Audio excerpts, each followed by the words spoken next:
Altoona, Pennsylvania. I brought a few notes with me because some things I want to say, and I want to say them as properly as I know how.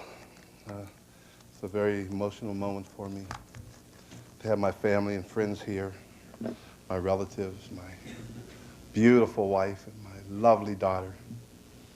Of course, Brother Weatherspoon, who has been just a super person, has just taken us from stem to stern, just taking care of every whim that we might have had or needed, or before we could even think it, he took care of it for us. So a very special thank you, Brother Weatherspoon.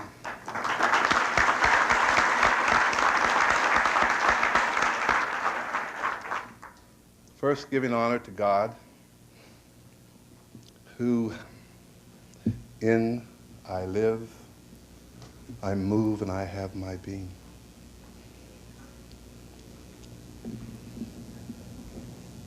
And my prayer is to function in the center of his perfect will. To my deceased mother, Olive Curry, through whose womb I came, bringing the capacity for unconditional love and trust. To Austin and Gladys Tillotson. Gladys is no longer with us, but Oscar mentioned our Cincinnati father, Austin Tillotson. Please stand for me.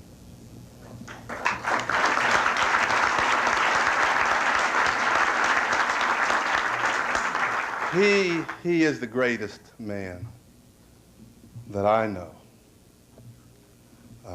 Not just for me, but for many. Young men that came to Cincinnati, maybe homeless, maybe lonely, maybe hungry, maybe needing counsel or advice. His home was always open to all of us. Oscar was his first child, gold medal winner. George Wilson was his second child, gold medal winner. And I was his third child, who he made just pure gold. To Oscar Robertson, my presenter, who gave me my first pair of Stacey Adams shoes, my first set of golf clubs with Big O stamped on them, and the first elbow to my head. He's been like a big brother to me, too. He's been very inspirational. Needless to say, he's some kind of a model to look up to and to try to emulate. Not only that, he's a great, great father. He's obviously a great athlete, and foremost, he's a great man. So to Oscar, I thank you for taking the time, the effort, and the energy to come to this wonderful paradise, which I consider Altoona, and be my presenter. Oftentimes, as I move about in Cincinnati and other places, and they find out where I'm from, Altoona, they say, Altoona, where in the world is Altoona? And I said, the only reason why you don't know where Altoona is because you've never been to paradise. This has got to be the prettiest place that I have ever been. I mean, it's just absolutely beautiful, and you all are blessed. It's got to be God's little acre right here in Altoona. To my sister June,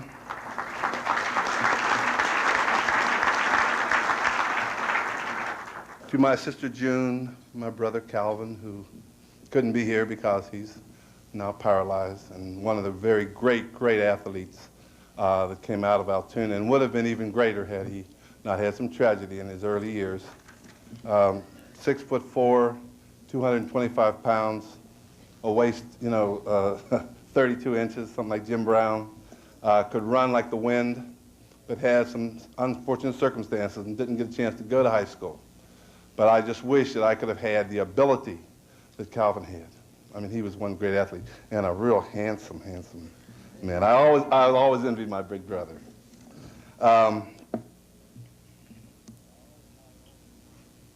And my family, the rest of my family too, who gave me love and protection as I grew up in Cincinnati and Altoona. Excuse me, I've been in Cincinnati so long, so you have to pardon me.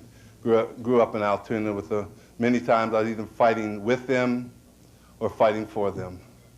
But, I love them all. I have a large family. June, the oldest, Eileen, Calvin, Emma, Twyla, Virginia, and cousin Bobby, who's here tonight. Bobby, stand for me. Boy, we did many. He made me tough. That's the fellow who we used to fight with all the time. And he made sure that I was tough, so I thank you for that, cousin Bobby. To my lovely wife, Janice, and my beautiful daughter, Raven. Stand for a sweetheart.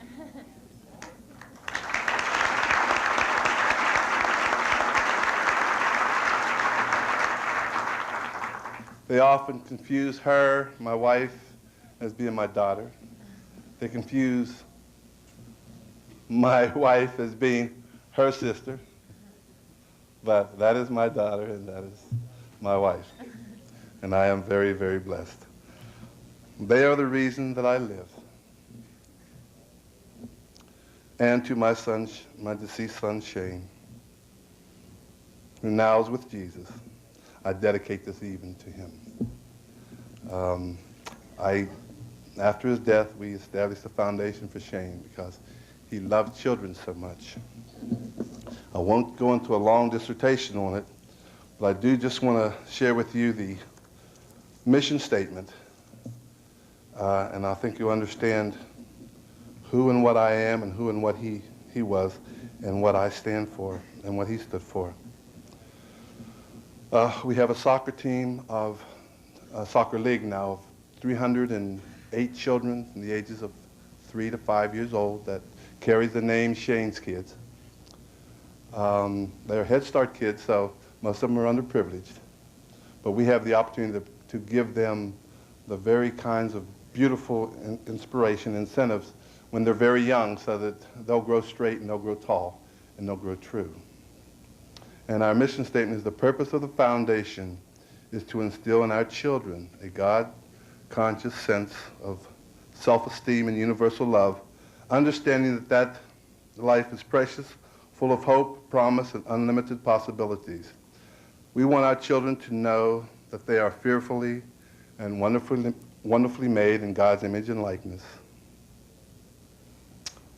and uniquely designed for a particular purpose in God's eternal plan. We believe that through the help of religious leaders, teachers, coaches, business persons, and community leaders, we can transplant God's heart in our children.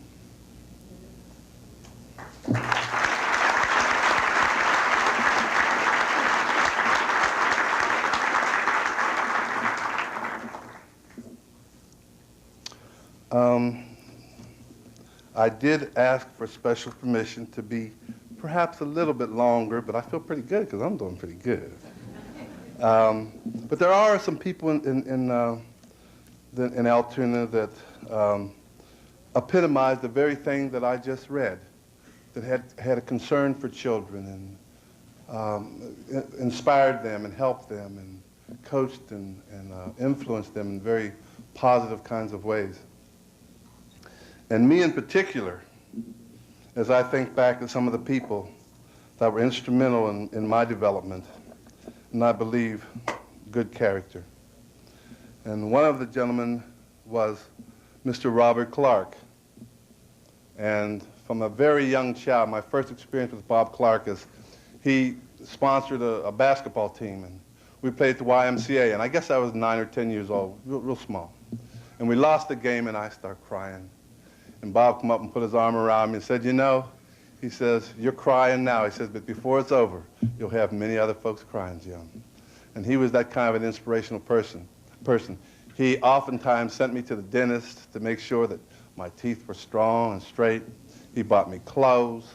He just did all kinds of wonderful things, not just for me, but for many others as well.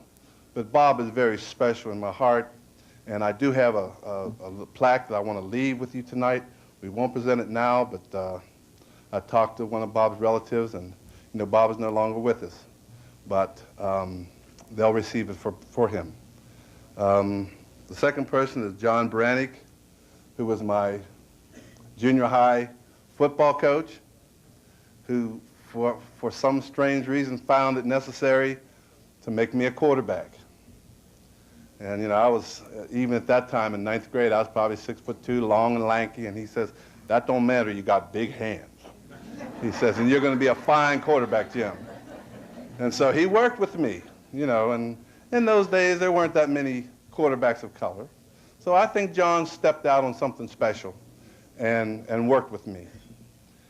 And so I thank, God knows I thank John Brannick for that. He gave me the heart of a quarterback. And you can talk about any other sport, you can talk about any other position, but there's something special about a quarterback. There's Herky Bitar. I know Herky's here. Really handsome. I had no idea he would preserve himself so well. He was always worried about if I got to bed on time and if I learned how to do all the moves that Oscar Robertson did. I mean, he spent hours after practice showing me how to be like Oscar. I said, I'm already like Oscar. I'm as tall as Oscar. I'm the color Oscar. So what else is there? But I appreciate Herky for the many, many hours he shared with me and just was really my friend, him and his whole family. And Johnny Bitar, I have a special plaque for him. He had a restaurant here in the city, and he always made sure that Jim Curry ate well. And before every game, he would come in the locker room and take alcohol and rub down my thighs and my back and my shoulders, and at halftime, he would come and do the same thing. You know, and that's special, and there's a humble preciousness about that just defies description. And so Johnny Bitar, I know you're not here tonight, but you know, God knows I'm thinking about you. Jim O'Donnell, who was my coach in basketball. You know, he wouldn't even let me go home after the games. He took me home. But before he'd take me home, he would take me by a restaurant and make sure that I had a nice meal before him and his son, and then they would take me home.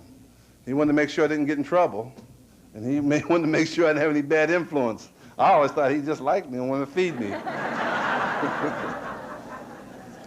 And then, of course, Earl Strom, who was my high school football coach. And, you know, everybody knows Earl Strom was just a real special man.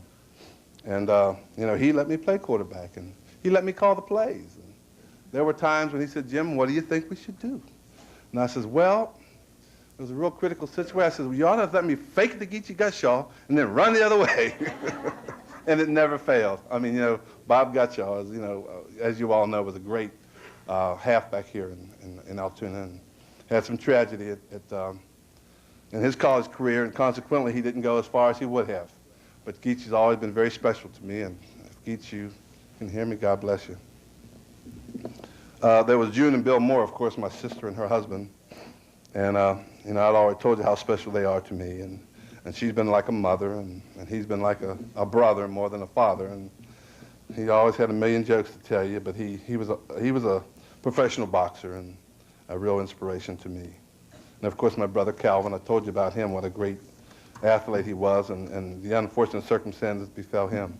So I have some plaques for these folk, and hopefully somebody, either them or those afterwards, will come up. It's just a picture of me, that's all, it's no big deal, and it shows me some of my exploits, but I felt it's real important that I could share this moment with the people who helped make me whatever it is I might be. You know, they deserve this evening as well as I do, because, you know, it's the character, the building of a character is done by the environment in which it finds itself and grows in. So if we up here are anything special, it's because of the people that have made us that way. You know, God has given us the physical ability, so God should be in the Hall of Fame. But surely the people that has made us what we are, and that includes all of you, because you supported us and you showed us love and concern, and so, you know, this is your night as well. So as my sister, June, always says, it doesn't matter who gets the credit, as long as God gets the glory. So Altoona, this is your son, whom I pray you are well pleased, and to God be the glory.